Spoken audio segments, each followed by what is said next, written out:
Olá a todos. Antes de começar o sexto episódio do Exercise Matrix Podcast com a Júlia, tenho-vos a dizer que houve um problema com o Instagram, parece que é um problema geral. Não estará completa a conversa que eu tive com a Júlia no live, porque o Instagram estava constantemente a deitar abaixo o live. Como tal, a primeira parte, felizmente, não houve qualquer problema e consegui guardar a primeira parte. Também consegui tirar alguns restícios da segunda parte, mas infelizmente, grande parte da segunda perdi completamente. Não tenho acesso, já tentei ver se conseguia, mas não tenho hipótese. Já estou a falar com a Júlia para marcarmos mais uma segunda live. Espero que não haja mais estes problemas. Desfrutem do que deu da conversa. Mesmo assim, eu achei por bem colocar aqui no Spotify o episódio. O que sobrou dele não é tudo. Não, quem esteve na live, já agora, muito obrigado por nunca terem desistido da live e terem ouvido a live até ao fim. Mesmo ela estando a ir abaixo, vocês voltavam e voltavam e voltavam. Era de 5 em 5 minutos, ela estava a ir abaixo. Falámos de temas muito interessantes. Infelizmente ficou de fora dor muscular, pós-treino, ficou de fora a postura, o mito e regra do que o supino, a barra tem de bater no peito, mas já falámos um bocadinho nesta primeira parte. Temos pena, tenho muita pena que vocês não tenham acesso, mas eu vou gravar mais uma live com a Júlia, pelo menos.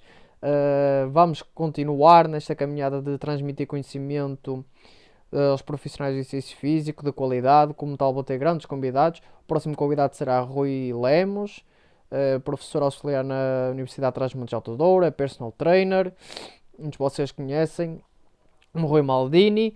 Portanto, o que eu tenho a dizer agora é que desfrutem do que deu para gravar deste episódio, e muito obrigado a todos por assistirem ao meu episódio e continuarem a apoiar o projeto que é o Exercise Matrix Podcast. Obrigado a todos e bom episódio.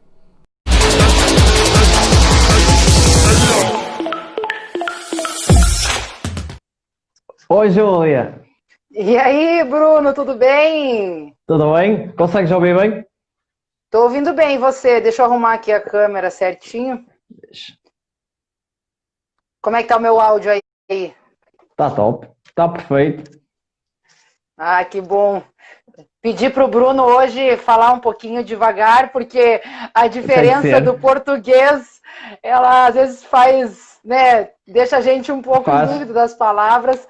E acho que eu também vou tentar falar mais devagar, que quem me conhece sabe que eu falo rápido. Falamos os dois rápido. Eu também falo muito rápido. Vou tentar falar hoje mais devagar. É uma boa prática para a gente, né, Bruno? Nos cursos, quando eu ministro, assim, às vezes o pessoal fala, viu, fala mais devagar. Eu falei, bom, preciso praticar isso mesmo. Essa, como uma pessoa tem tanta coisa para pensar que sai tudo, um, dois, três. Nem damos conta. É verdade, tem razão. Vamos só deixar que as pessoas todas entrem. Claro. Algumas. Como é que está tudo aí? Está tudo bom? Tudo bem, graças a Deus. Eu moro numa cidade do interior e aqui demora um pouco mais para chegar tudo, né? Tudo começa lá em São Paulo e depois vai vindo para o interior. Então, por enquanto estamos bem e graças a Deus a gente tem condições de ficar em casa agora, né? Difícil para as pessoas que não têm, né? Então, vamos Exato. passar por dificuldades, sabe, Bruno? Mas fazer o quê, Cá né? já, cá já estamos assim há muito tempo. Eu já perdi a conta aos dias. Já não sei há quantos dias estou em casa. Vocês começaram antes que a gente aí a isolamento, né? Então, Nós aqui começámos antes do governo mandar, até. é, é importante. Eu acho que tem ajudado aqui a segurar os nossos números, sabe? Mas não E sei, tem a que hora ser. que chegar numa população mais pobre, talvez isso seja um problema. Mas vamos ver o que vai acontecer, né? Ninguém sabe ainda para onde vamos caminhar. Exato. Olha o pessoal, olha a Júlia já. Minha xará portuguesa, né? É. Também está o Eloy. Eloy. É isso Pessoal, aí. mandem a live para o máximo de pessoas possível para que esta informação chegue ao maior número de pessoas, para que toda a gente possa ouvir a Júlia a partilhar o conhecimento dela connosco hoje. Vamos ver o que eu vou conseguir aí, né? Na minha É, limitação aqui. Quem claro. sou eu, né? Vamos ver o que eu consigo trazer para vocês aí. com certeza que vai ser coisas boas. Ah, e sabe, eu achei muito legal. Eu falei, nossa, olha a conexão, né? E onde o RTS, hoje eu estava pensando antes da nossa live, né? Aonde o RTS pôde trazer, ó, estou aqui conversando com vocês aí do outro lado do oceano, né? É verdade. E a gente partilhando dos mesmos valores, de mesmos princípios, isso é muito legal, assim. Isso é muito legal. Mesmo. Bem, depois o pessoal que entrar mais tarde pode ouvir no Spotify quando eu meter. Pessoal, bom dia a todos. Estamos hoje no 6º episódio do Exercise Matrix Podcast. A convidada 2 é a Júlia. Júlia é instrutora do RTS, ela vai falar um bocadinho dela. Hoje vamos falar sobre os mitos e algumas regras que existem no mundo do exercício físico. Vamos tentar desmistificar. Vamos também estar prontos, eu e a Júlia, a esclarecer algumas dúvidas que vocês tenham sobre algumas práticas que são recorrentes em ginásios, mas que não têm fundamento nem têm lógica por detrás. Foi alguém que disse há uns tempos e ninguém questionou e até hoje estão no nosso mercado. Vamos começar este episódio, como eu começo todos os outros, com a minha convidada a apresentar-se, a falar um pouco sobre ela, porque é que ela veio para a área da educação física, o seu percurso académico, o que é que ela faz atualmente. Podes começar, passa a bola para ti, Júlio. Então, obrigada pelo convite aí, Bruno. Novamente é um prazer estar aqui falando com vocês e estar nesse canal. Eu vejo que você tem uma missão aí também de tentar transmitir esse conhecimento ao maior número de pessoas e realmente é um prazer estar aqui. Eu queria te perguntar se eu comecei a escutar que meu vizinho começou a furar uma parede aqui em cima. Vocês estão ouvindo aí ou não? É só um bocadinho. Eu só ouço um bocadinho, quase nada. O pessoal está muito tempo em casa, resolveu furar a parede aqui. Se tiver muito ruim, você me avisa, eu mudo de lugar, beleza? Tranquilo. Bom, falando um pouquinho da minha história, e é legal, acho que às vezes alguém pode se identificar, né? Eu vim do esporte, eu fui atleta de voleibol, sempre amo o esporte, sempre pratiquei muitos exercícios físicos, comecei a fazer musculação com 13 anos de idade, e já gostava, eu ia e ficava, era daquelas que ficava na academia 2 horas, ficava um pedaço treinando e um pedaço malhando, né? Conversando, malhando a língua, isso sim. E daí quando chegou na época, não sei como funciona aí em Portugal, mas aqui a gente tem o vestibular para fazer faculdade, e eu acabei primeiro indo para o direito, porque meu pai é advogado, fiz direito 1 ano, e daí falei pro meu pai, pai, eu não gosto disso, eu gosto de exercício físico, eu quero fazer educação física. E daí meu pai falou para mim, eu lembro até hoje, ele falou, Júlia, você sabe que o direito talvez te dê mais possibilidades do que educação física, porque educação física é um curso difícil, é difícil de se conseguir ganhar dinheiro, difícil de prosperar. Verdade. E eu não sei como é aí, mas aqui não era tão fácil. Hoje com o personal as coisas mudaram um pouco, mas realmente é uma profissão que tinha menos possibilidades, mas eu falei para ele, pai, eu amo isso aqui e eu vou ser a melhor que eu posso ser na educação física, eu vou devorar tudo que eu puder devorar de conhecimento e tentar realmente ser a melhor profissional que eu posso ser, né? E foi nisso que eu busquei fazer faculdade na Federal do Paraná, que aqui do Brasil ela é uma faculdade uma universidade bem renomada, assim, uma faculdade pública. No Brasil, as faculdades públicas geralmente são onde a pesquisa acontece, onde você tem mais acesso a esse tipo de conhecimento. E foi bem legal, assim, eu amava a faculdade, né, vivi muito intensamente, como a universidade pública me dava várias possibilidades, eu entrei em laboratório de fisiologia, e daí, por último, entrei no laboratório de biomecânica, que foi onde tudo começou a me encantar mais, porque eu sempre gostei muito de matemática, gosto bastante das exatas e nunca imaginei que fosse encontrar isso na educação física. E quando eu terminei a faculdade, tive a oportunidade de entrar direto no mestrado, e entrei no mestrado nessa área mesmo de comportamento motor, com bastante análise biomecânica de laboratório, trabalhando com equipamentos de análise de marcha, de cinemática de marcha, de forças, comecei a entender esse mundo um pouco melhor. Quando eu terminei de fazer a faculdade, eu voltei para minha cidade, porque essa universidade fica na capital do meu estado. Então eu voltei para minha cidade e estava muito em voga essa ideia do treinamento funcional, que a gente tem que treinar movimentos, porque a gente se move no dia a dia em conjunto, então a gente tem que treinar movimentos. A gente vai falar um pouco sobre isso hoje, né, exatamente. Bruno? Vamos. E eu estava trabalhando com isso, então abri um estúdio aqui na minha cidade de treinamento funcional. Comprei um Smith Machine, comprei um sistema de polias, e daí o resto não precisava de mais nada, porque agora era funcional, era só ter um caixote, ter umas fitas e tava fácil, né? E daí foi bem interessante, vou contar um episódio já para você, que eu fui convidada para dar uma aula numa pós-graduação de biomecânica, logo em seguida, assim.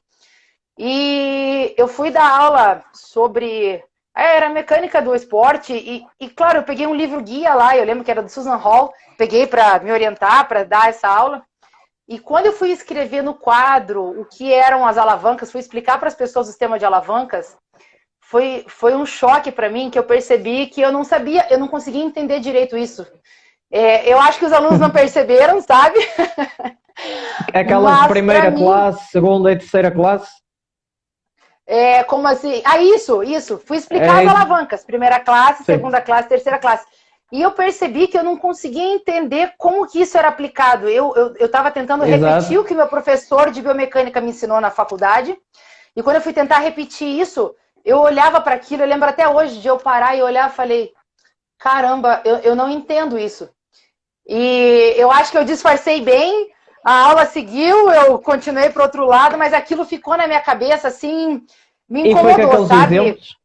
Aqueles exemplos de sempre? Era aqueles exemplos de pessoas, sempre os mesmos. Não, e vou te falar que quando eu aprendi isso lá na faculdade, eu lembro que meu professor deu o exemplo da porta. Porque você empurra a porta aqui longe e a porta ela é leve. Quando você empurra uma porta próxima ao eixo, ela fica mais pesada. E engraçado, eu ficava com isso na cabeça e eu nunca entendi, eu não conseguia olhar para o outro lado do eixo. Na hora que eu ia apresentar uma alavanca, onde estava o outro lado desse eixo? E isso, para mim, aquela vez que eu me deparei com a minha ignorância, foi muito difícil. Eu falei, gente, como que eu estou ensinando as pessoas uma coisa que nem eu sei, né? E acho que aí foi o primeiro gatilho, assim, a buscar sempre mais informações. E daí... um dia, não sei se vocês conhecem, a gente tem um guru aqui no Brasil, que é o Paulo Gentil. E eu, como eu estava no meio do treinamento funcional, e ele ia dar um curso sobre treinamento funcional, eu falei, vou comprar esse curso. E foi engraçado, eu conto isso porque foi bem interessante, que eu recebi um e-mail do RTS do Brasil, me convidando para um curso do RTS, e ia acontecer no mesmo dia do curso do Paulo Gentil que eu tinha comprado. Era no mesmo dia.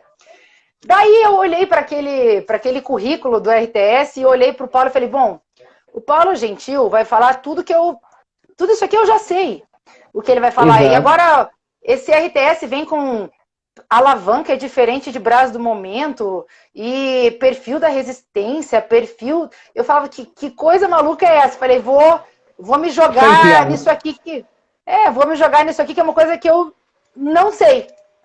E foi aí que eu fui parar no RTS, no curso do RTS.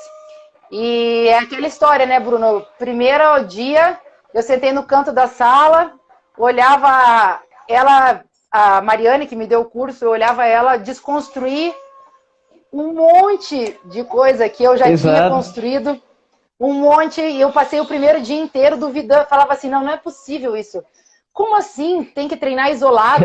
Como assim? Isso não pode ser verdade. Meu mundo caiu. Exato. E foi um sofrimento para mim. Eu vou te falar que nesse primeiro dia, eu lembro assim que eu chorei, eu falei assim, meu Deus, isso é tão verdade que eu não posso negar. E como que eu vou voltar para casa e falar para os meus alunos que estão pulando na caixa? E eu falava para eles assim, gente, vocês nunca mais vão parar na frente do espelho e fazer rosca direta. porque isso não é funcional. E daí agora eu vim fazer um curso que eu volto para casa e falo, gente, esquece tudo, vamos começar do zero. E eu sei que para mim foi um processo doloroso, e eu acho que muita gente que passa por isso, passa por esse processo doloroso, porque a gente se depara com palafitas que sustentavam a nossa casa, com uma estrutura muito frágil. Então, eu sempre faço uma comparação que eu tinha uma casa antes, que era uma casa construída na areia. E veio o mar e arrancou toda a minha casa fora. Leva tudo, Levou embora. E eu fiquei sem nada. E daí, começar a construir do zero, descobrir se eu vou usar concreto, se eu vou usar tijolo, como que eu vou misturar os materiais, né? Fazendo uma analogia, conhecer a mecânica para depois passar a conseguir construir um exercício e construir a minha profissão, foi um processo enriquecedoríssimo, foi demais, mas foi um processo bem doloroso. E como eu vi que eu nunca mais ia poder ficar longe disso, eu acabei mergulhando de cabeça, fui para os Estados Unidos, inclusive fiz uns módulos com o Pedro aí, ó, eu vi que o Pedro está presente. Exato, tá aqui o Pedro. Pedro, um dos meus mentores. Ah, legal, eu conheci o Pedro lá num dos módulos que eu fiz. Eu fiz o RTS em 1 ano, então alguns módulos eu fiz com algumas pessoas, outros com outras. Sim. Depois eu vi também que não adiantava nada eu voltar para o Brasil. Não tem como se falar disso que a gente aprende sem se falar do RTS. Porque tudo que essas bases que a gente aprendeu lá, se eu fosse ensinar isso num curso, eu ia ensinar o RTS. Então, eu acabei falando, eu falei, eu preciso fazer parte de tudo isso, e foi aí que eu quis fazer minha prova de Master, eu fiz a prova lá, e quis entrar na equipe do RTS no Brasil para que a gente conseguisse disseminar esse conhecimento para o maior número de pessoas. Então, hoje, eu tenho realmente um prazer de fazer parte dessa equipe incrível que a gente tem aqui. A gente está desbravando, eu sei que aí em Portugal, vocês talvez tenham um cenário um pouco melhor do que a gente, porque me parece que tem mais pessoas que entenderam a importância de todo esse conhecimento e têm buscado isso aí. A gente aqui está num processo um pouco mais lento. Tem melhorado um bocadinho, mas ainda tem muito os mitos antigos, ainda está muito enraizado. E depois uma coisa que acontece muito na área, se calhar aí também acontece, porque isto é ver tudo isto e depois ver que isto dá muito trabalho. É preciso estudar muito.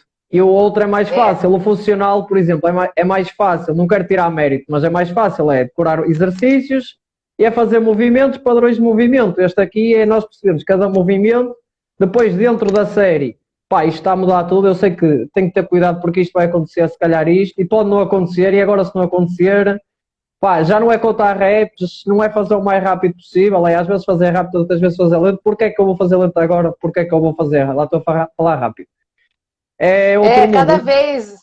Cada vez que a gente vai ensinar, nossa, e cada vez que eu paro para explicar um pouquinho de tudo isso, eu falo, gente, cada item abre um leque assim de coisas que você precisa conhecer e que precisa saber, assim, é muito interessante. Eu vi, Antônio, que você falou ali que a mecânica sempre existiu, o RTS que viu primeiro no exercício. Realmente, o conhecimento ele evolui, e o Tom teve uma maestria assim de fazer isso de um jeito, ensinar isso de um jeito tão didático, a fazer com que nós, profissionais que não somos da engenharia, consigamos aplicar tudo isso, né? Então, eu realmente... Vai buscar muita coisa à engenharia. Muita coisa à engenharia que depois ele soube aplicar ao exercício físico. Isso é que é incrível. Porque nós somos hastes rígidas articuladas, né? No fundo do nosso corpo. Exato. Nossos tecidos...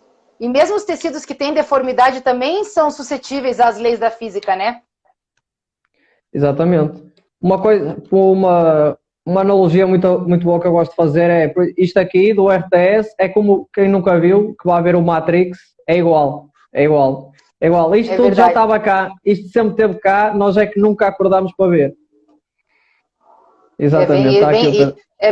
É bem isso. E assim, quando a gente vai não tem nem. É difícil até explicar tudo isso, né, Bruno? Porque eu Sim, vejo, a gente estava essa semana tentando traduzir a equação do exercício na prática, e eu falava assim, nossa, esse assunto abre uma caixinha dá de para muita Pandora coisa. que É, dá para ficar 2 horas falando só dele. É muito difícil é, selecionar informações e nesse tempo que as pessoas realmente querem coisas mais rápidas e tem dificuldade de querer parar para estudar, para pensar. Então, realmente, o RTS se torna uma ferramenta difícil para essas pessoas, assim, e se torna uma sim, ferramenta fantástica para as pessoas que realmente buscam se especializar cada vez mais, que têm as suas próprias perguntas, que né, estão em busca desse conhecimento, e que o conhecimento não é estático, começou com o Tom, mas continua com a gente, continua com as pessoas que estão pensando nisso o tempo todo, né?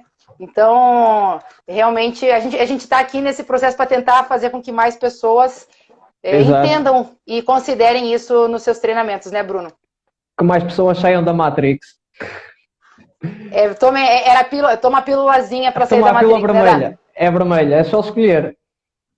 E a vermelha que dói um pouco, né? É É mais a verdade, mas é a difícil. verdade que dói, né? É mais difícil. Exatamente. Exato. Está É aqui isso o aí. Rubens a dizer a gravidade sempre existiu, o Newton foi o primeiro a teorizar. É verdade, Rubens. Já É, esteve sempre cá. Preciso alguém. é isso aí.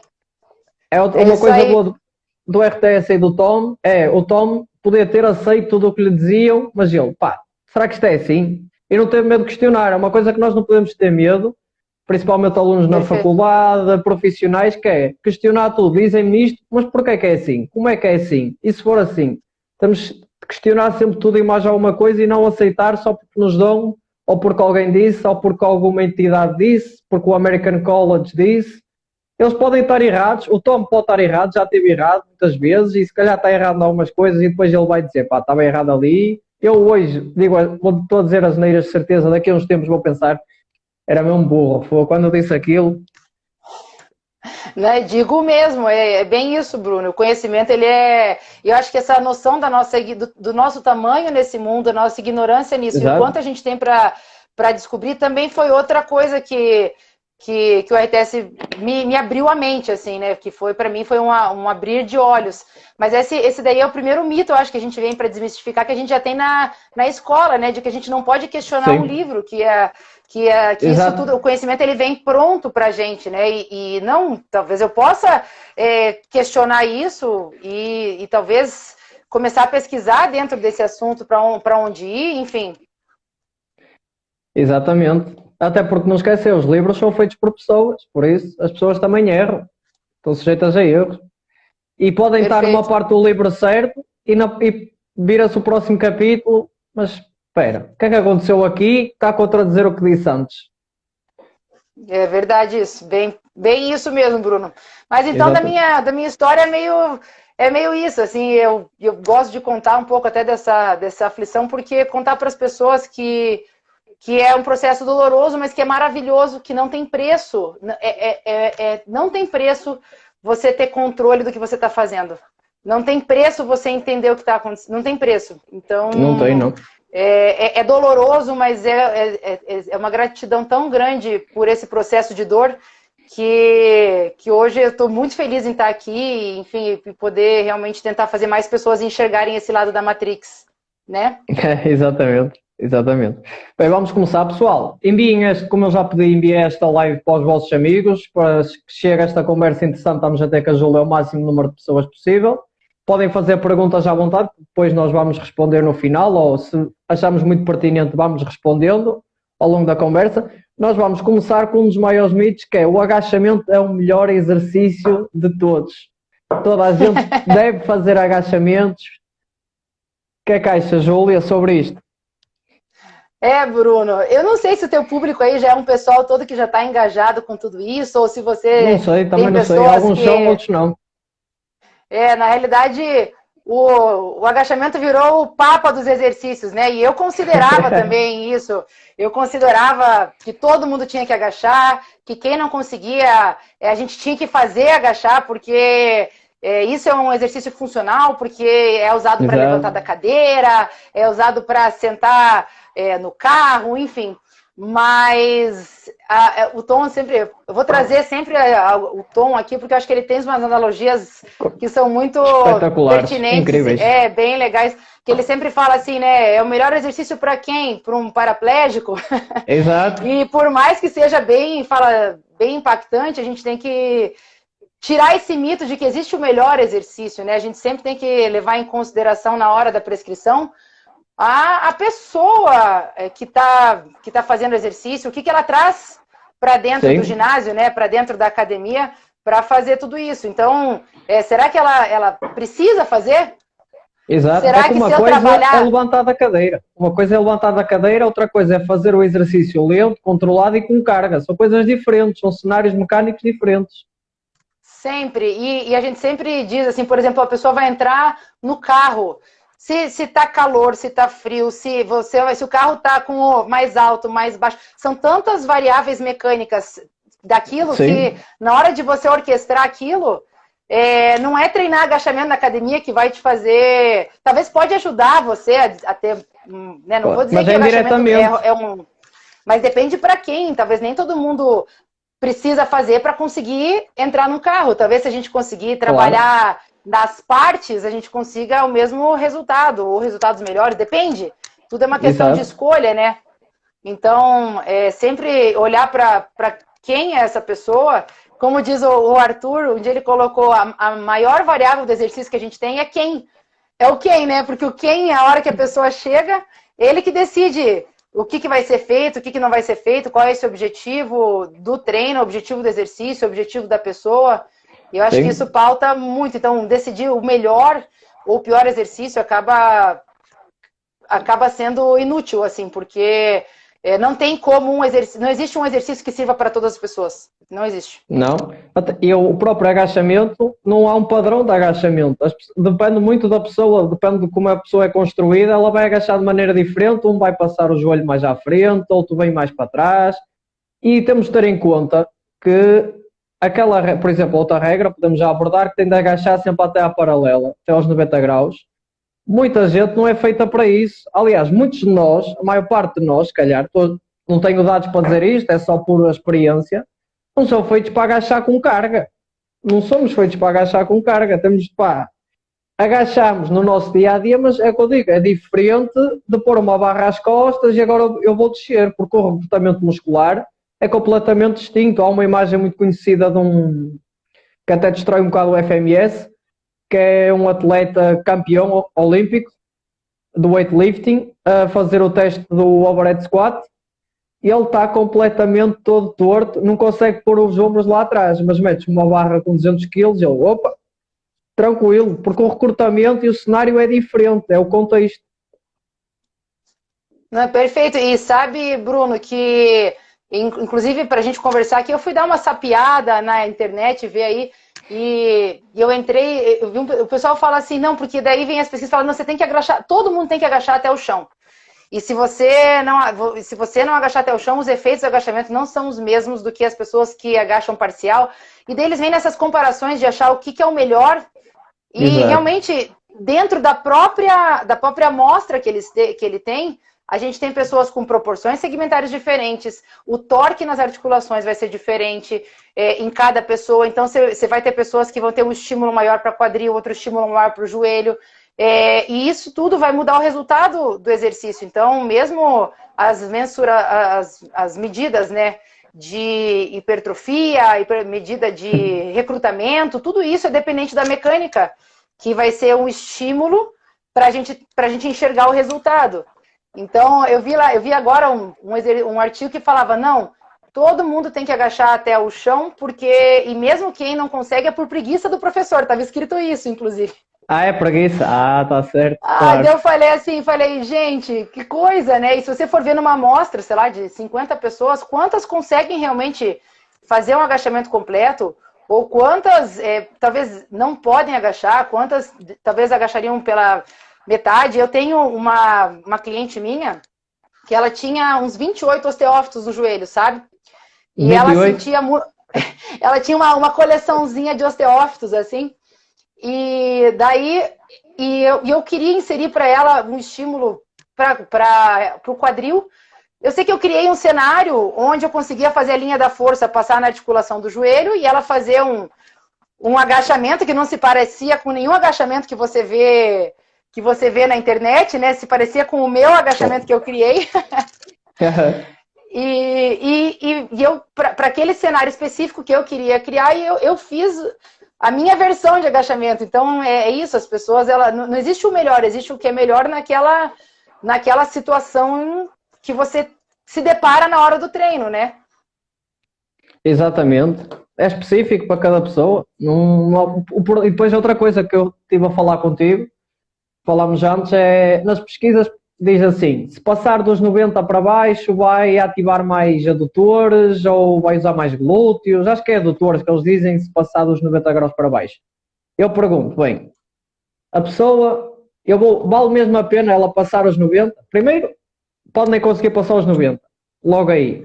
Depois, se calhar não podia eu fazer o agachamento até aos 90, ou até onde ela consegue agora, vou pegar e pôr numa máquina adutora e trabalhar os adutores. É assim tão complicado? Porquê é que eu vou usar o agachamento para os adutores com tanto risco? Não há benefício. É pesar o risco-benefício, é sempre, mas... Não, e depois é que como é nem que eles veem isso? Não, eu lembrei de uma história que o Tom sempre fala. Se a gente, acho que só já puxando um gancho, porque a gente vai falar lá de isolado e funcional, né? Que Sim. se o adutor, o pessoal acha que ele acha que se você treinar o adutor sozinho, você vai ficar com a perna aduzida para sempre, nunca mais vai voltar, sabe, Bruno? Tipo, você treinou tanto os abdutores do ombro que você vai começar a andar, ficou tão forte esse abdutor que agora você vai ficar com o braço erguido para sempre. Deve ser isso, né? Acho que eu pensava nisso também antes. Não sei, é porque eu acho que é mesmo extrapolar. Bem, a pesquisa diz isto, então eu quero que ele trabalhe os atores, então ele tem de ir até lá abaixo, assim não precisa de ir para a máquina adutora. Não sei porque, não sei. Lá está, é pensar, é ver o contexto que está lá. Mas Nem pronto. tudo, Bruno, vai de novo, né? O quanto que tem de abertura dessa perna, porque a participação muscular vai ser dependente do posicionamento Claro. da perna também. Se você vai ter a participação do maior ou menor de adutores, isso foi controlado lá na hora, e na hora, Sim. sabe, são tantas variáveis assim E foi mesmo que mais participação mesmo dos adutores, é que depois eles interpretam isso muitas vezes por eletromiografia, e aquilo não é bem aquilo que aquilo quer dizer, eletromiografia. Não quer dizer que o adutor está a trabalhar mais, pode ser a tentativa que ele trabalhe mais. Esse é outro problema. as medidas que a gente usa, aparelhos para medir que a gente usa, né? E as interpretações que a gente faz a partir dessas medidas. Então, é muito complicado isso, porque hoje essa extrapolação que a gente faz você pegou um eletromiógrafo e foi aferir o quanto de atividade elétrica tem naquele músculo e você tira isso para dizer, não, aquilo lá ficou mais forte ou aquilo lá recrutou mais e você não entendeu que às vezes é o teu cérebro falando, viu? Participa Exato, aqui ou pode ser não, tentativa. enfim. Então é muito complicado hoje, a gente tenta medir com medidas externas aquilo que está acontecendo dentro do corpo. Claro que é necessário para dar um norte em alguns momentos, mas assim, a gente tem que ter cautela, eu acho, em extrapolar estudos, né? E começar a entender de Exatamente. métodos, de materiais, acho que isso se faz importante. Exato. Outra coisa, no agachamento, muito curioso, é que veio a regra. Eu por acaso não sei de onde é que surgiu esta regra, que é o joelho não pode passar a ponta do pé. E eu tive uma professora universitária que eu achei muita piada a isto, porque esta história é verdade, porque ela estava a treinar e ela estava a fazer uma maneira, não sei, acho que tinha um elástico ou qualquer coisa assim, quando agachava para o joelho, chegou aqui, já está a passar a ponta do pé, não posso ir mais. E logo a seguir, eu achei muito curioso, porque ela vai fazer acho que vocês no Brasil chamam cadeirinha, agachamento encostado à parede, e a seguir faz um lunge. E eu pensei, pô. E depois eu assim, mas espera, no lunge, o joelho na perna de trás está meio metro à frente da perna do pé. E eu, espera, é só ali que não pode? Sabes de onde é que surgiu esse mito? E porque é que achas que as pessoas dizem isso, que faz mal ao joelho? De onde é Olha, que veio Bruno, isso? eu tenho uma ideia minha, não tirei de lugar nenhum, mas eu já parei para pensar nisso. A força de compressão patelofemoral, ela vem de dois fatores, né? Como você deve saber já, que é a questão da força, né? E do ângulo articular, né? Desse ângulo do joelho. Então, para a gente criar essa resultante da força de compressão patelofemoral, a gente precisa desses dois fatores. Quando você tem um torque maior para o joelho, você vai ter uma resposta maior desse quadríceps que vai aumentar, Claro. vai aumentar essa força patelofemoral, você vai ter uma resultante maior. Então, eu acho que, e isso já se sabe há mais tempo, então, eu acho que na tentativa de diminuir essas forças de compressão patelofemorais, as pessoas, sem entender que isso depende muito realmente das proporções segmentares, de como essa pessoa, da dobrabilidade dela, de como isso vai acontecer na vida real. Eu acho que isso veio, por exemplo, nas aulas de ginástica, de aulas de localizada, quando a pessoa precisava ter um controle de que as pessoas estavam fazendo isso. Pensa, você está dando aula para 30 pessoas e você precisa ter um controle de que talvez realmente essas pessoas não estão ficando na ponta do pé, ou que talvez colocar um ponto de referência pudesse ser uma solução para isso. Não sei, mas foi uma coisa que eu pensei que na época de ginástica, de academia, né, que isso pudesse ser uma alternativa. Mas extrapolou-se de novo, né? Talvez pegou-se uma ideia da força de compressão patelofemoral, extrapolou-se isso para o dia a dia do exercício, extrapolou-se isso para N pesquisas e N coisas, e deixou-se, novamente, a gente deixou de questionar lá atrás. E agora, questionando lá atrás o que vai gerar essa força do quadríceps, que a gente começa a desenvolver de novo um raciocínio em cima desse processo, né? Exato. E depois não esquecer, há a força compressão patelofemoral, mas isso não quer dizer que seja mau. Ela vai acontecer. E depois, lá está, nós podemos manipular o agachamento para diminuir essa força patelofemoral. Depois associamos. Agora, em que agachamento é que isso aconteceu e em que condições é que isso aconteceu? Porque depois acontece esta extrapolação como acontece com a extensora, associar o exercício ao resultado X, causa e efeito. Vai passar a ponta do pé e já vai estragar o joelho. Temos de ver em que agachamento é que foi e como é que ele foi feito, porque foi a descer muito rápido, ou ele foi com calma, parou lá em baixo e voltou para cima. Tudo isto, por isso é que nós dizemos muito, a mecânica do exercício ajuda-nos muito a fazer estas perguntas da pesquisa.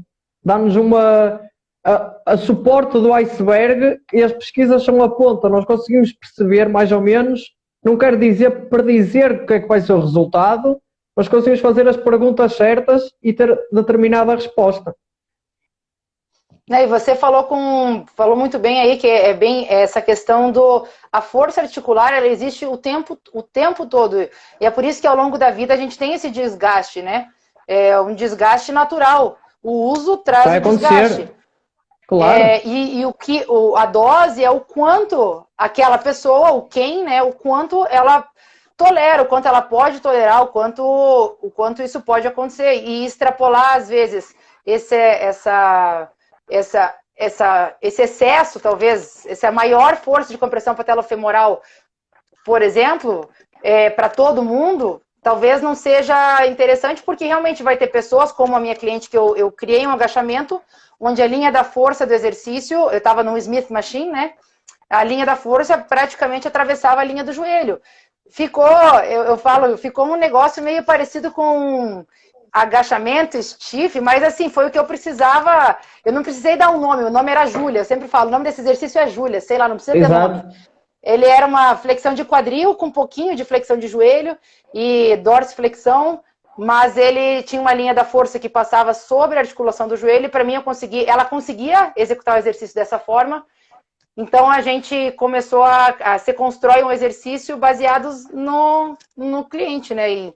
Então, assim, lembra sempre que lembrar as pessoas, né, que estão aqui assistindo, que a força de compressão patelofemoral é dependente do ângulo, claro que você agacha, mas principalmente do torque que esse quadríceps está gerando nessa patela para trazer essa patela na parte intercondiliana ali, né, na fossa intercondiliana.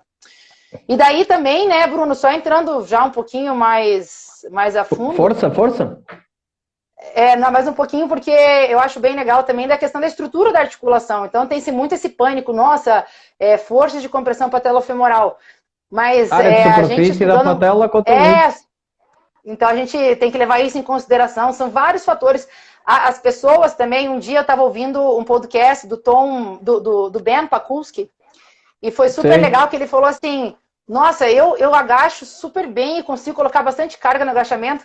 Daí ele falou assim, mas eu acho que é por causa da minha estrutura, o meu joelho, se você for ver, eu acho que os côndilos dele, do fêmur ali, são um negócio de grandes, né? Ele tem uma vantagem genética. Ele foi feito para agachar, lá está, ele encaixa-se nos padrões do agachamento de competição. Outro problema é que nós vemos essas regras do exercício no fitness, para a saúde, vem muito do desporto. Por exemplo, depois vamos falar que é o supino tem de bater a barra, bater no peito, o agachamento tem de ser aos 90 graus. Isto veio do desporto. No desporto é uma regra, ele tem de chegar ali. Agora, a Dona Emília, que eu, por exemplo, dou treino, não tem de chegar aos 90 graus, coitada da mulher, eu não quero parti-la toda. Isto não há regras quando se trata de saúde, é sempre segurança. O powerlifter, ele tem de chegar, pronto. E se ele não chega, se calhar não é feito para ser powerlifter. O Ben Potowski, para quem não conhece, também fez o RTS, até acho que fez algumas aulas com o Pedro. Ele é um freak, ele tem uma caixa torácica enorme, ele tem estrutura para aquilo, os exercícios todos encaixam nele. Ele não se precisa. O problema é que nós tentamos encaixar as pessoas no exercício.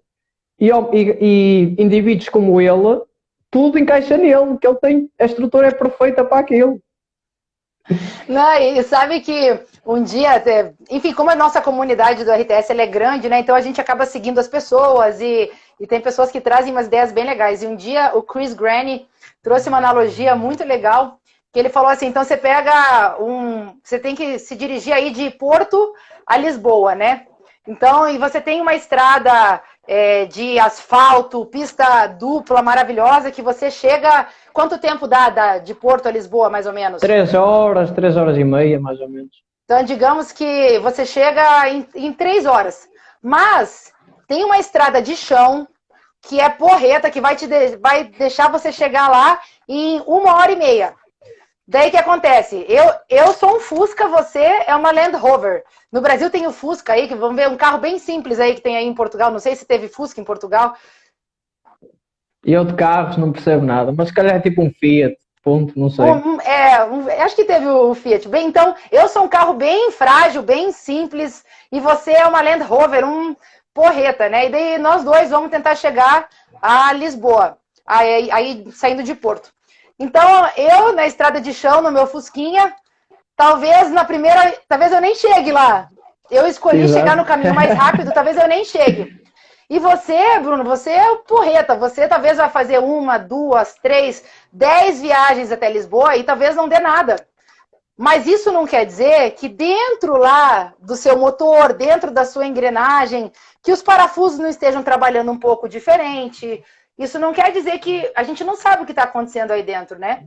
Então, quando a gente coloca o quem no processo, isso é muito interessante porque daí faz com que a gente veja que nem tudo é para todo mundo. E as pessoas hoje querem o resultado muito rápido e acabam perdendo o eu, né? Perdendo a identidade de quem é essa pessoa na hora de fazer exercício e daí fazer todas essas adaptações de exercício. Talvez o Fusca tenha que ir pelo asfalto e não pela pedra. Por mais que a pedra, a estrada de chão, a estrada de pedras, faça com que eu chegue mais rápido. Mas talvez o meu caminho não chega, talvez eu tenha que ir pelo asfalto.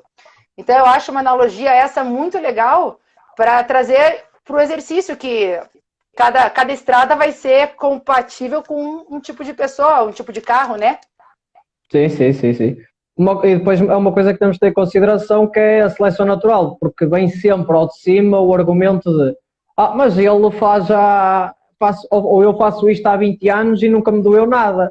E eu digo, pronto, a ti nunca te doeu nada. E aos outros todos que fizeram isso e já nem treinam porque estão com tantas dores que já nem conseguem ir ao ginásio.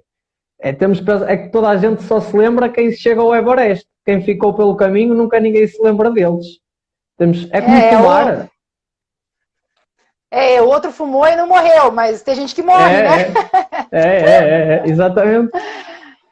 Então acho que essa ideia acho legal essa ideia do Land Rover, do carrão e do carrinho, porque o carrão talvez chegue lá, mas o carrinho, eu sempre falo, é a pessoa que vai no CrossFit a primeira vez e não consegue nem terminar a primeira aula. E tem gente que às vezes tá fazendo overhead squat a vida inteira, talvez a pessoa nasceu para aquilo, ela tem estrutura para aquilo. Exato. Eu não sei se isso vai, o que vai ser daqui 10 anos ou não dessa pessoa, mas ela é um touro, ela pega e vai. E tem gente que não vai nem 10 minutos já morreu. Então, a única variável mais importante aqui é o tal do quem, né? Quem é essa pessoa. Exatamente. E sabe, Bruno, deixa eu... Ai, desculpa, pode falar. Diz, força. Não, força, diz. Eu vou aproveitar e trazer um exemplo pessoal meu, assim, bem legal, já entrando talvez num assunto que a gente vai falar com relação já falando de agachamento e todo esse processo, né? Então, antes de eu fazer o RTS, eu trabalhava com treinamento funcional. E eu tinha uma amiga minha, ainda bem que ela era minha amiga, tá? Porque eu vou contar uma história. Ela vinha treinar comigo e era interessante porque eu colocava ela caminhar na esteira e daí eu colocava ela fazer umas corridas, né? E pular em step, pular nos degraus. E era interessante que chegava um momento do treino que ela falhava a musculatura dela, ela tinha uma falha. Então, sabe quando você chegou naqueles... quem já treinou até a falha, sabe quando você fadiga tanto o músculo que você vai descer uma escada que o músculo não responde? Falha a perna. Então, ela era bem interessante. Às vezes eu colocava ela pular uns caixotes, assim, mas chegava na terceira, quarta repetição, ela falhava, assim, sabe? Ela tinha umas falhas. Então, ela estava correndo e daí ela falhava. E daí eu comecei a pensar, falei, nossa, isso aí tá meio estranho, acho melhor você dar uma olhada, vai no neurologista, porque parece que teu cérebro manda o músculo contrair e o músculo não contrai. Bom, nesse processo, no meio do caminho ela foi no médico e tal, e eu fui pro RTS. E eu descobri, depois que eu já estava envolvida com a RTS, a gente descobriu que ela tinha uma doença chamada miastenia gravis, que é uma doença em diminuição de acetilcolina. Então, ela tem menos receptor de sinal elétrico para o músculo. Então, ela fadiga muito rápido, assim, sabe? A sorte é que ela era minha amiga, né? Então, eu cheguei um dia para ela, até falei, caramba, eu não acredito, olha o que eu fazia com ela. Eu colocava ela em exercícios, eu coloquei ela a pular degrau, a correr, porque todo mundo tinha que fazer isso. E isso para mim, claro que acho que todo mundo já erra nesse processo, assim, esse foi um dos meus erros, assim, mas hoje ela continua minha cliente. É bom ressaltar isso, né? É importante. E realmente o treino para ela é outro treino. O treino para ela é um treino que às vezes a gente tem que trabalhar com mais carga e poucas repetições. Ela fadiga muito rápido. Tem dia que está muito quente, o dia está calor, é um dia que ela não rende nada no treino. Então é super interessante porque acho que tudo isso que a gente falou até agora, para mim se aplica com ela assim, com muita maestria, porque ela, cada dia que ela vem treinar, ela é outra pessoa. Exato, é o cliente. Por isso é difícil ir com o treino preparado. Hoje vou fazer isto. Chegas lá, ela, hoje não estou. E nós não podemos impor, ok, ela está isto, tenho de mudar isto, tenho de me adaptar a quem é ela hoje. Porque o cliente de um dia para o outro é outro, o cliente durante a série é outro, o que vai para o segundo exercício já é outro, e ele transforma, ele entra uma pessoa, sai outra. Ele foi para aí 10 pessoas dentro do treino, mudou completamente.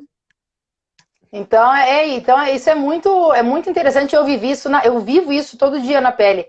Então é um repensar todo o treino e assim, ela é um caso, claro, ela tem uma doença, é uma doença autoimune, mas a gente vem para as variáveis de sono, nutrição, estresse.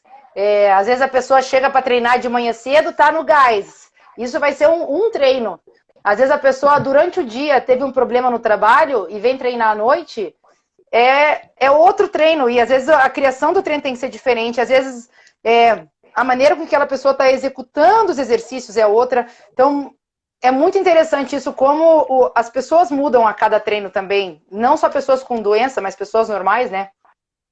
Exatamente. Tu para ela, tu não fazes ideia o que é que vais fazer com ela. Tu não consegues planear nada. Quando ela chega, é que tu decides o que é que vais fazer. Nada. E tem dia que.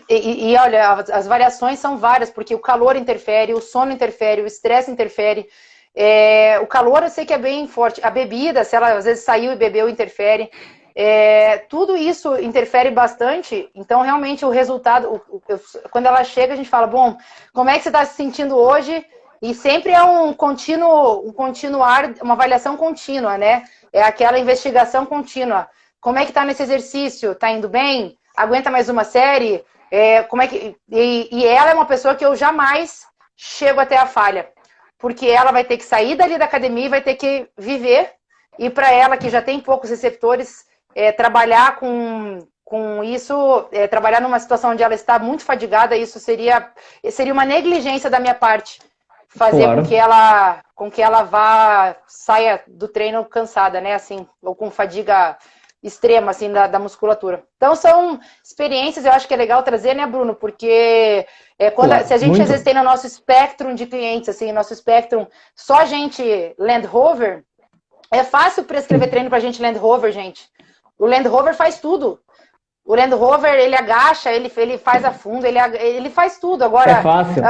a hora que chega... É fácil fazer treino pra gente que faz tudo. Agora, difícil é quando você tem pessoas que têm dificuldade de andar, ou que têm dificuldade de viver, assim, né? Fazer atividades do dia a dia. Então, aí a gente tem que colocar a cabeça para funcionar, e daí a gente entende por que o agachamento não é sempre o melhor exercício. Ou por qual é o melhor exercício para essa pessoa, né? Exato. Já que falaste disso dos saltos, podemos também ir para esse assunto. Agora, nas redes sociais, como as pessoas não têm acesso a tanto material, muitas delas só têm o peso corporal para treinar. E como é que elas logo vão intensificar o exercício? O que me chateia nem é as pessoas que elas não sabem, é que não sei se aí acontece, e te aparece nas redes sociais, as instituições, os ginásios e influencers, etc., dão dicas de treino e é tudo com saltos. Parece que a única coisa que sabem variar é carga e mais nada, é tudo com saltos. E, por exemplo, e já se fazia isto antes, é que isto não é de agora, isto já era antes. Uma pessoa na academia, no ginásio, já via isto. Por exemplo, quando chega alguém para perder peso, é treino metabólico e muitos saltos, saltos, saltos. E depois, realmente, será que queima mais gordura ou gasta mais calorias? E quanto mais valerá a pena pagar esse preço? É que estamos a ver, ok, ela perdeu peso. E o que aconteceu por dentro dela? É que se ela já tem excesso de peso, cada impacto que ela tem no solo, aquilo é uma força enorme. O que é que acho que tem acontecido isso de hoje em dia? E para alertar, para depois os nossos colegas também alertarem para terem cuidado com essas intervenções de saltos, saltos. E os saltos não é para toda a gente. E falei disso no último podcast. Sabe que hoje eu tive um papo com o Eloy também, bem legal sobre isso, assim. E vem muito também na pegada, Bruno, eu acho, do que as pessoas sentem com o exercício, aquela ideia de que exercício tem que suar, que é suar e sofrer muito que vai me fazer gastar caloria e emagrecer, né? Todo mundo quer, ainda mais mulher, né? Mulher quer emagrecer. O homem quer ficar mais forte, a mulher quer emagrecer. Então, se eu suar tudo que eu tenho para suar, eu acho que agora eu perdi toda a cumilança que eu fiz no almoço. É tipo assim, né? É tipo... é uma carteira onde eu tô sempre com a carteira vazia, né? Eu tô dando dinheiro, pagando e recebendo, pagando e recebendo. E a gente sabe que isso chega a ser, às vezes, até... Não que seja... Não é que ele seja ineficiente, né, Bruno? Na realidade, existe uma perda calórica, estão acontecendo alguns estímulos ali, mas a gente tem que primeiro, considerar a estrutura da pessoa antes de considerar o exercício, né? Então, não é para todo mundo. E lembrar sempre que massa magra, é aquela ideia que massa magra é sempre a nossa maior aliada nessa perda de massa, de peso corporal, né? De gordura corporal, porque aumenta o metabolismo basal, a gente consegue estar com a carteira sempre cheia, né? Então a carteira vai estar sempre cheia, às vezes eu dou um pouquinho de dinheiro, mas eu estou sempre enchendo minha carteira. Agora, quando a gente só fica trabalhando em cima de saltos, treinamento pliométrico e alta intensidade, dessa forma a gente está só come aqui, gasta ali, come aqui, gasta ali, né? Então, Exato. eu acho que vale a pena sempre se levar isso em consideração. Eu tenho esta discussão muito. É muito comum eu ter esta discussão, mas com o exercício físico, pá, vocês ajudam no emagrecimento, mas esqueçam lá isso, não é com exercício físico que vocês vão emagrecer. Porque, imagina, acho que a semana tem 168 horas.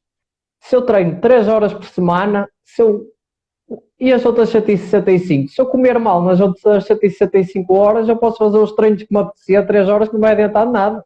Eu se gasto 500 calorias num treino, como 600, e é fácil comer 600, já foi, já foi. Acho que isso é uma área mais de intervenção do nutricionista e não tanto nosso.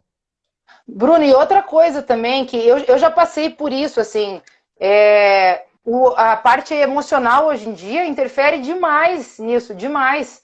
Então, a pessoa às vezes pode fazer a melhor dieta do mundo, praticar exercícios todos os dias, mas se ela tem um nível de estresse muito alto, nível de cortisol muito alto no organismo, tudo isso desencadeia processos inflamatórios que dificultam esse processo de emagrecimento. Então, hoje, isso é multifatorial, né? A gente tem visto cada vez mais, mas da nossa parte da prescrição de exercícios, a consciência que tem que ser trazida para o treino é que você tem um gasto calórico, que você aumentar mais massa magra vai te ajudar a ter um gasto metabólico basal maior durante seus dias, então que isso te ajuda mais a perder peso a longo prazo e que a gente tem que deixar de ser imediatista, porque como você disse, o que traz efeito pra gente é uma sequência organizada de treinos, né? E não é um treino nem 10.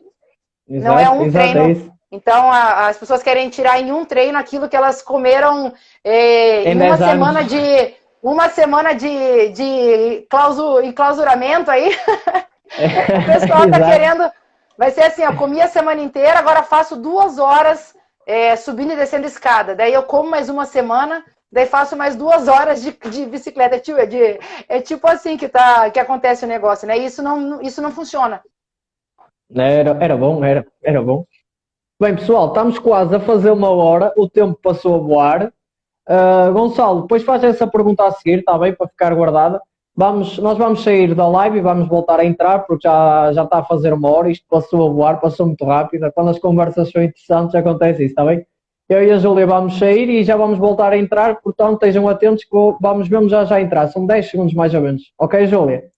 Até já. Fechou. Você dá uma olhada aí nas perguntas aí, Bruno, para a gente depois guardar, tá? Sim.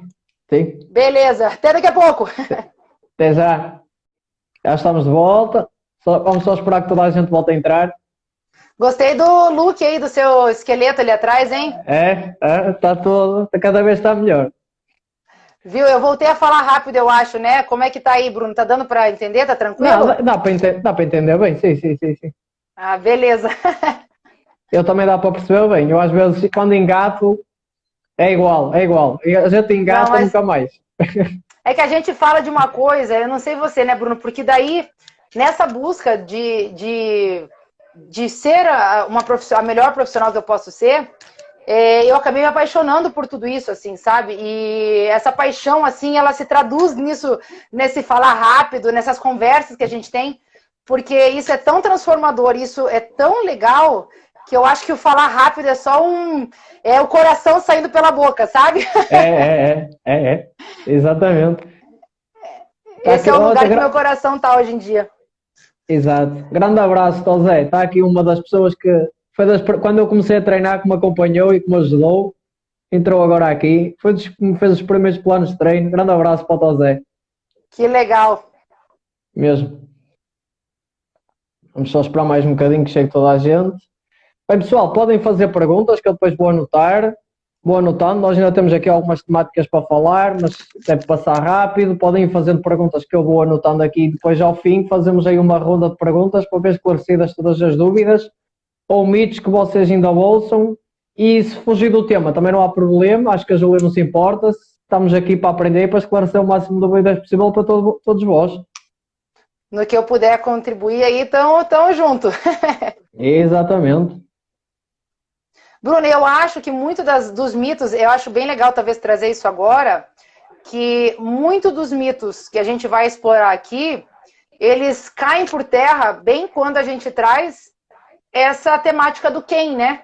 Então a gente vai passar por Exatamente. vários exercícios que a gente vai passar aqui, que são regras do exercício, são mitos perpetuados no exercício, que toda vez que a gente traz o fator quem para dentro do exercício, eles se desconstroem, né? Então, acho que foi muito legal, talvez a gente se ficou um pouco mais nessa discussão do quem, mas eu acho que ela vai Claro, pautar todo o resto da nossa conversa, assim, né? é base, é base. Como já falámos há um bocado, mas podemos entrar agora mais a fundo, porque isto foi uma questão que um amigo meu me perguntou e depois eu já esclareci, não sei se ele já ouviu ou se ele vai entrar, que era no supino a barra chegar até ao peito. E é como nós dissemos, nem toda a gente vai conseguir chegar, depende de muitos fatores, depende das alavancas do corpo, o rácio antebraço-braço, da caixa torácica, vai depender muito. E depois é o problema que quem não consegue forçar a chegar com a barra ao peito, que poderá trazer à pessoa. Perfeito. Toda vez, né, Bruno, que a gente tenta encaixar a pessoa nas regras do exercício, a gente está suscetível a fazer com que algumas articulações possam ser violadas, assim, se aquela pessoa não tem aquela amplitude disponível para o exercício. Quando a gente fala em disponível, para quem não está nesse mundo da RTS, ou para quem talvez não pense dessa forma, a gente diz assim, que toda vez que a gente vai colocar uma pessoa em um exercício, a gente precisa observar sem carga e sem nada o que essa pessoa tem de amplitude articular. Porque a partir do momento que eu coloquei uma carga naquele cenário mecânico, isso muda tudo. E a carga geralmente pode fazer com que induza ou avance um pouco mais a amplitude articular que aquela pessoa tinha antes de colocar sobrecarga, né? Antes de colocar o peso no exercício. Isso acontece com o supino, isso acontece naquele tríceps banco, acontece bastante. Que quase não tem nada de tríceps. Se formos a ver, se formos a puxar bem, não é muito tríceps, é mais ombro. Mas isso é outra discussão. Mas enfim, aquele exercício também, as pessoas geralmente quando vão fazer ela, por causa do peso corporal ou da carga que se agrega no exercício, isso induz você a ir além do que a violar a articulação, a ir além do que a articulação tem disponível para te dar.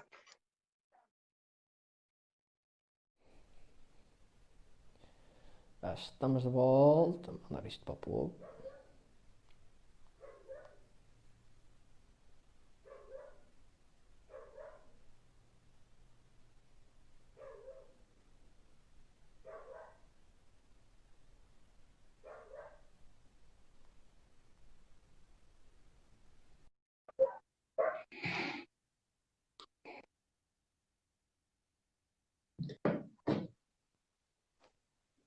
Já estamos de volta. Vamos só esperar que toda a gente volte a entrar. Gostei do look aí, do seu esqueleto ali atrás, hein? Está todo, cada vez está melhor. Viu? Eu voltei a falar rápido, eu acho, né? Como é que tá aí, Bruno? Tá dando para entender? Tá tranquilo? Não, dá para entender bem, sim. Ah, beleza. Eu também dá para perceber bem. Eu às vezes, quando engato, é igual. E a gente engata Não, nunca mais. É que a gente fala de uma coisa, eu não sei você, né, Bruno? Porque daí, nessa busca de ser a melhor profissional que eu posso ser, eu acabei me apaixonando por tudo isso, assim, sabe? E essa paixão, assim, ela se traduz nesse falar rápido, nessas conversas que a gente tem, porque isso é tão transformador, isso é tão legal, que eu acho que o falar rápido é só o coração saindo pela boca, sabe? Exatamente. Esse é o lugar que meu coração tá hoje em dia. Exato. Grande abraço, Zé. Está aqui uma das pessoas que quando eu comecei a treinar, que me acompanhou e que me ajudou, entrou agora aqui. Foi dos que me fez os primeiros planos de treino. Grande abraço para o Zé. Que legal. Mesmo. Vamos só esperar mais um bocadinho que chegue toda a gente. Bem, pessoal, podem fazer perguntas que eu depois vou anotar. Vou anotando. Nós ainda temos aqui algumas temáticas para falar, mas deve passar rápido. Podem ir fazendo perguntas que eu vou anotando aqui. Depois, ao fim, fazemos aí uma ronda de perguntas para ver esclarecidas todas as dúvidas ou mitos que vocês ainda ouçam. E se fugir do tema, também não há problema. Acho que a Júlia não se importa. estamos aqui para aprender e para esclarecer o máximo de dúvidas possível para todos vós. No que eu puder contribuir aí, tamo junto. Exatamente. Bruno, eu acho que muito dos mitos, eu acho bem legal talvez trazer isso agora, que muito dos mitos que a gente vai explorar aqui, eles caem por terra bem quando a gente traz essa temática do quem, né? Então a gente vai passar por vários exercícios que a gente vai passar aqui, que são regras do exercício, são mitos perpetuados no exercício, que toda vez que a gente traz o fator quem para dentro do exercício, eles se desconstroem, né? Então acho que foi muito legal, talvez a gente se ficou um pouco mais nessa discussão do quem, mas eu acho que ela vai pautar todo o resto da nossa conversa, assim, né? É base. Como já falámos há um bocado, mas podemos entrar agora mais a fundo, porque isto foi uma questão que um amigo meu me perguntou e depois eu já esclareci, não sei se ele já ouviu ou se ele vai entrar, que era no supino a barra chegar até ao peito. E é como nós dissemos, nem toda a gente vai conseguir chegar, depende de muitos fatores, depende das alavancas do corpo, o rácio antebraço-braço, da caixa torácica, vai depender muito. E depois é o problema que quem não consegue forçar a chegar com a barra ao peito, que poderá trazer à pessoa. Perfeito. Toda vez, né, Bruno, que a gente tenta encaixar a pessoa nas regras do exercício, a gente está suscetível a fazer com que algumas articulações possam ser violadas, assim, se aquela pessoa não tem aquela amplitude disponível para o exercício. Quando a gente fala em disponível, para quem não está nesse mundo da RTS, ou para quem talvez não pense dessa forma, a gente diz assim, que toda vez que a gente vai colocar uma pessoa em um exercício, a gente precisa observar sem carga e sem nada o que essa pessoa tem de amplitude articular. Porque a partir do momento que eu coloquei uma carga naquele cenário mecânico, isso muda tudo.